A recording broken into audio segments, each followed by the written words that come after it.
अच्छा, अभी जो हमने डिस्कस करना है चैप्टर हुआ है चैप्टर नंबर 5। चैप्टर नंबर 5 का याद रखो कि ये जो 5.1 और 5.2 है ना, ये सेम टू सेम हमारा चौथे चैप्टर जैसी है। यानी अगर हम चौथा चैप्टर तैयार करके पाँचवें चैप्टर पे आ रहे हैं तो ये हमें ऑटोमेटिकली आती होगी। इसका एक सबूत ये भी है कि सर ने जो हमें क्विज़ दिया था ना, उसके अंदर भी जो सवाल था वो टैंकर वाला सवाल भी इन दोनों के बीच में ही था। उसमें से ये सर ने सवाल उठा दिया था, यानी वो 4th चैप्टर में क्लियर हो जाता है। सर ने भी जब ये चैप्टर पढ़ाना शुरू किया था तो 5.3 से पढ़ाना शुरू किया था, जिसका नाम यूनिवर्सल नोड और यूनिवर्सल लैंड। अब इस यूनिवर्सल लैंड और यूनिवर्सल नोड का क्या मतलब है? जब हम मानते हैं कि ये जो नोड और लैंड है ना, ये कैसे आलमी कहना चाहिए हमारे पास गेट्स हैं जिनको हम ला के हम कोई भी गेट्स बना सकते हैं। मिसाल के तौर पे अभी हम ये देखेंगे कि इनकी कम्बिनेशन से कैसे कोई भी गेट्स बन सकते हैं। अब इसका फ़ायदा ये होता है कि अगर हमारे पास एक ही किस्म का गेट होना तो उसके दो फ़ायदे होते हैं। पहला उसका फ़ायदा ये होता है कि वह हमारे पैसे बचते हैं। जहाँ पे हमने 3-4 किस्म के गेट खरीदने हैं, वहाँ पे अब हम एक ही किस्म का गेट खरीद रहे हैं। दूसरा हमारे पास उसका ये फ़ायदा होता है कि जो टाइम होती है ना, एग्जीक्यूशन टाइम, अगर गेट एक ही टाइप का होता है वो ज़्यादा हो जाती है। ठीक है, ये हमारे पास दो फ़ायदे होते हैं। और एक डिसएडवांटेज भी होता है कि समटाइम थोड़ा सा कॉम्प्लेक्स हो जाता है। अच्छा, अब हम पहले नैंड को पढ़ते हैं कि नैंड को देखते हैं कि हम किसी भी गेट के अंदर कैसे कन्वर्ट कर सकते हैं। पहले हम देखते हैं नैंड को नोट में कैसे कन्वर्ट कर सकते हैं। अगर हम एक ही वेरिएबल है उसको एज जिसे कहते हैं स्प्लिट करें दो के अंदर और उसको एज इनपुट दें नैंड के अंदर, तो उसके जो इनपुट है वो उसको क्या कर देगा, नोट बना देगा। देखो यहाँ पे ए है ना, ये इसका जो एंड है ये इसको क्या बना देगा, ए बना देगा। और नोट उसके ऊपर क्या ए किसके बराबर होता है, ए के। और ये जो इसके आगे नोट लगेगा ये इसके ऊपर क्या लगा देगा, एक नोट लगा देगा। यानी ये ए इसके बराबर हो जाएगा ए नोट के। ये हमारा नोट हो गया। आगे भी इसको याद रखने का भी एक बड़ी अच्छी ट्रिक है, वो अभी एंड पे बताते हैं। अभी एंड बनाने के लिए क्या करेंगे, दो नैंड को आपस में जोड़ देंगे। एक नैंड क्या करेगा, इसको कन्वर्ट कर देगा ए बी, हमारा आउटपुट था, इसको कन्वर्ट कर देगा ए बी के अंदर और उसके ऊपर होल के ऊपर बार। अगली बार हमने दोबारा उसके आगे ये वाला नोट लगा दिया।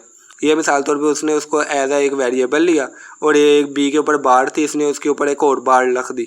ये बार से कट गई तो इसके बाद हमारे पास बच के क्या गया, ए बी, यानी ए और बी का एंड। और के लिए हम क्या यूज़ करेंगे, तीन यूज़ करेंगे। सबसे पहले तो दो नोट यूज़ करेंगे। अब हमने सब कुछ ही नैंड से बनाना है तो नोट की जगह भी क्या लगाएंगे, नैंड लगाएंगे। इसके वेरिएबल्स को यहाँ पे दोबारा स्प्लिट कर देंगे।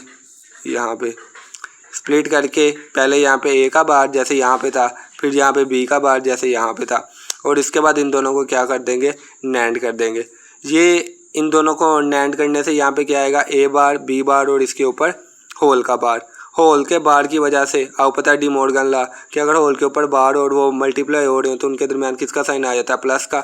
इनके दरमियान प्लस का साइन आ जाएगा और ये बन जाएगा ए बार बार प्लस बी बार बार। ये बार आपस में कट जाएगी और ये किस में कन्वर्ट हो जाएगा, एक और गेट में। तीसरा हमारे पास नोट गेट है। देखो हमारे पास अभी क्या आया था आउटपुट, ए प्लस बी। नोट क्या होता है, ए प्लस बी का बार। इसके ऊपर बार लाने का तरीका क्या है, इसके ऊपर एक आगे का और क्या लगा दो, नोट गेट। तो वही हमने किया कि ऊपर वाला जो हमारे पास ए प्लस बी का था उसका मैकेनिज्म ये पड़ा है और उसके आगे सिंपली क्या किया, इसके वेरिएबल्स को दोबारा इधर से स्प्लिट करके इसके आगे हमने क्या लगा दिया, ये एक और एंड गेट लगा दिया। जिसने यहाँ पे तक ए प्लस बी आ रहा था ना, अब इसने ए प्लस बी को एज आ इनपुट लिया और उसके ऊपर बार डाल दी, यानी उसको नोट कर दिया, ए प्लस बी का बार कर दिया जहाँ पे ए प्लस बी आ रहा था। यहाँ पे भी इसके वेरिएबल को स्प्लिट कर देना, मैंने टाइम की कमी की वजह से किया नहीं।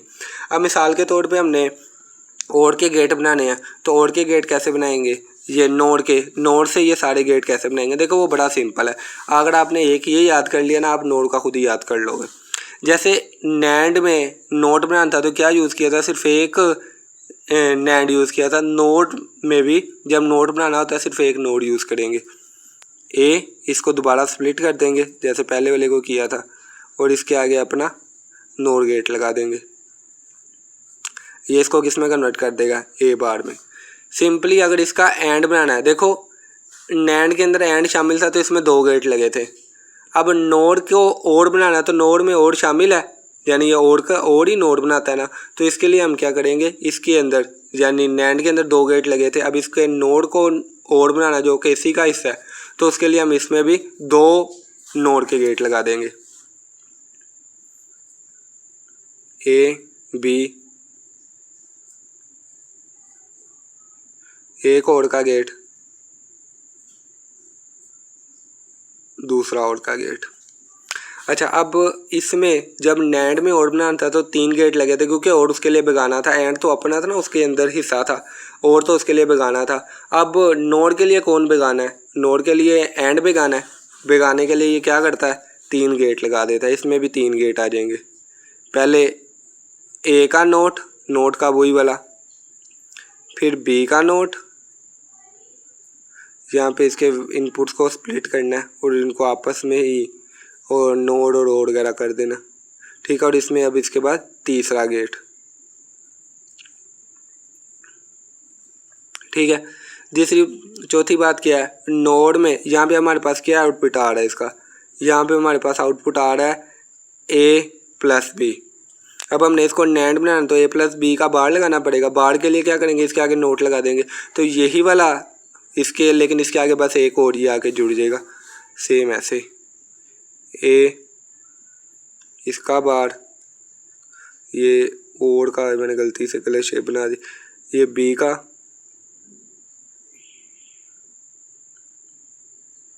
उसके बाद इन दोनों के आगे एक ये। यहाँ तक हमारे पास आउटपुट क्या आ रहा था? ए, यहाँ तक हमारे पास आउटपुट आ रहा था ए बी, एंड ही बनाते ना, हाँ मैंने बी प्लस डाल दिया। यहाँ पे आ रहा था हमारे पास ए बी, यहाँ पे आ रहा था ए प्लस बी। अच्छा, अब हमने ए बी का क्या करना है? बाहर लेना है, तो उसके लिए इसके आगे एक और नोट गेट, इसी को स्प्लिट करेंगे और यहाँ पे नोट गेट। ये वाला जो हमारा टॉपिक है ना, ये हमारा मेन टॉपिक है नैंड और नोड के यूनिवर्सली के लिए। अभी इसी में 10 मिनट निकल जाएंगे। 10 मिनट की वीडियो ये होगी, फिर अगली जो वीडियो होगी उसमें हम वो पढ़ेंगे डुअल नेचर। खैर, अभी मिसाल के तौर पे हमें एक फंक्शन आ जाता है, वो यहाँ इक्वेशन आ जाती है। इक्वेशन कुछ यूँ आती है कि आपने कोई भी इक्वेशन लिख दे, जहाँ कोई किताब की इक्वेशन ले लेते हैं, रुको, किताब में भी उन्होंने प्रैक्टिस के लिए कोई ना कोई दी होगी। अच्छा, ये इक्वेशन दी हुई है हमारी किताब में, x equal to A not plus B. कौन सा गेट बनाना है? A not plus B. इसमें पहले तो इसको सिंपली बनाएंगे। सिंपली किस तरह बनेगा? एक नोट ऑपरेशन आएगा ए के पीछे, ये ए का ये आउटपुट है, ये नोट ऑपरेशन आएगा एक सिंपल पहले, यहाँ पे बी का आउटपुट आएगा, वो इनपुट आएगा, और इन दोनों को हमने क्या कर देना? ओड कर देना, ठीक है। ये सिंपल हो गया। अब हमने इसको किससे बनाना है? नैंड से। नैंड से बनाने का बड़ा अच्छा तरीका देखो, नैंड ये जो नोट है, इसको हमने क्या करना है? नैंड से सब्स्टिट्यूट। जो नोट है नैंड से कैसे सब्स्टिट्यूट होता है? उसकी जगह हम अगर सिंगल नैंड ऑपरेशन डाल दें, अभी पीछे हमने पढ़ा था, तो यहाँ पे सिंगल नैंड ऑपरेशन आ जाएगा। ये देखो, यहाँ पे इसी के अपने आउटपुट को स्प्लिट करके, इनपुट को स्प्लिट करके, ये हमारे पास नोट आ गई, ये मैंने 0 थोड़ा सा आगे डाल दिया। अब यहाँ पे भी ये बी तो वैसे का वैसे ही था, लेकिन यहाँ पे ये दोनों क्या और थे? और हमने इसको किससे बनाना है? इसको हमने बनाना है नैंड से। अब नैंड से बनाने का तरीका क्या है? इसको हमने नैंड, और को हमने नैंड में कन्वर्ट करना है। और को नैंड में कैसे कन्वर्ट करते थे? उसके अंदर 3 वो लगते थे हमारे पास नैंड, एक नैंड, 2 नैंड। हम कहते थे जो हमारा आउटपुट ऑफ ए है इसका भी बार ले लो, जो आउटपुट ऑफ बी है इसका भी बार ले लो, और इन दोनों को आपस में क्या कर दो? ऐड। अब इन दोनों को आपस में नैंड कर दिया, यानी 3 नैंड मिलके एक और बनाते थे। अभी हम पीछे ही पढ़ के आए थे कि जो 3 नैंड है वो मिलके क्या बनाते हैं? और। तो यहाँ पे ये 3 नैंड ने मिलके एक और बना दिया। यहाँ पे ये ए बार आ रहा है, यहाँ पे बी बार आ रहा है, लेकिन अब यहाँ पे ये देखो, ए को पहले हम यहाँ पे क्या करते हैं? यहाँ पे जब ये पहले ए था, यहाँ पे आगे क्या हुआ था? ए बार। यहाँ पे आगे दोबारा इसका जब हमने ले लिया, क्या कहेंगे हम? नोट ले लिया, तो अब ये ए बार ओवर बार क्या हो गया? ए। तो यहाँ पे ये जो 2 है ना, क्योंकि ये सेम है तो ये आपस में क्या हो सकते हैं? कट सकते हैं। ये एक बहुत इंपॉर्टेंट है, इसमें ना फिनोमेना होता है जिसकी वजह से नैंड को यूज़ करने से अब देखो गेट की तादाद भी कम हो गई वहाँ पे, यानी एक तो सिंप्लीफिकेशन भी हो जाती है। आगे जाके जब हम बड़े बड़े सर्किट बनाते हैं ना, उसमें ये काफ़ी हद तक सिंप्लीफाई कर देता है। अगर सिंप्लीफिकेशन का तरीका क्या होता है कि देखो, एक ये हमारे पास एक ही वेरिएबल है, यहाँ ए है, ये समझ लो ये ए बी है, इसकी तार जा रही है, आउटपुट जा रहा है, और यहाँ पे दो किस्म के गेट लगे हुए हैं, एक नैंड गेट लगा है, दूसरा नैंड गेट लगा है। एक उसको इन्वर्स करता है, दूसरा उसको फिर इन्वर्स करके पुरानी हालत में ले आता है। तो इन दोनों को हम आपस में काट सकते हैं। इसी तरह अगर नोड भी लगे हों, यहाँ पे नोड लगे हो, इसको नोड का ये शेप, मेरी शेप से ड्राइंग बहुत गंदी है, अच्छा नोड की ये शेप, तो इसमें नोड्स को भी हम आपस में क्या कर सकते हैं, काट सकते हैं। लेकिन ये है बेवकूफ़ी नहीं करनी कभी कि ये ए आ रहा है, ये बी आ रहा है। मिसाल के तौर पे मुझे पता है ना, अक्सर शहजादे होते हैं वो ये कर लेते हैं, ये आगे जाके फिर ये नैंड आ रहा है इन दोनों के आउटपुट पे। तो अब ये नहीं करना कि इस पे भी नैंड है, इस पे भी नैंड है, तो इसको काट दो। उसको काटना है जो अकेले इसका होगा। देखो ये भी खाली इसका और ये भी खाली इसका है, लेकिन ये वाला जो गेट है जिसको आप काटोगे, ये खाली इसका तो नहीं, ये के साथ किसका है, बी का भी साथ है, इसलिए आप इसको काट नहीं सकते। और एक और बात याद रखना है कि कभी लास्ट पे भी नहीं काट सकते। मिसाल तौर पे आपका ये हो ए बी का जा रहा हो आउटपुट, पहले एक एंड हो, फिर एक क्या हो, एंड हो, तो ये नहीं कि आप दोनों को काट दोगे। दोनों को काटोगे तो क्या होगा, ए की तार जा रही है, बी की तार जा रही है, जोड़ोगे कैसे आपस में हो। अपना इलेक्ट्रिसिटी वाला साहब थोड़ी है कि पकड़ के घुमा दी तो जोड़ दी, ये तो पटाखे ही मारेगी। इसलिए फिर ये इन लास्ट वालों को भी कभी आपस में नहीं काटना, ठीक है। और जिस तरह मैंने आपको ये बताया ना, ये आप एंड के लिए नैंड के लिए बना सकते हो, जैसे मैंने इधर नैंड के लिए बनाया है, ये आप सेम नोड के लिए भी बना सकते हो। उसमें आप क्या करोगे, आप देखोगे नॉट नोड में क्या होता है, आप देखोगे ओड नोड में किस तरह होता है, उसमें दो ओड लगते हैं ना, दो नोड लगते हैं, तो उसकी जगह आप दो नोड लगाओगे। इसकी आप बाकी प्रैक्टिस करोगे तो आपको समझ आएगी चीज़ें।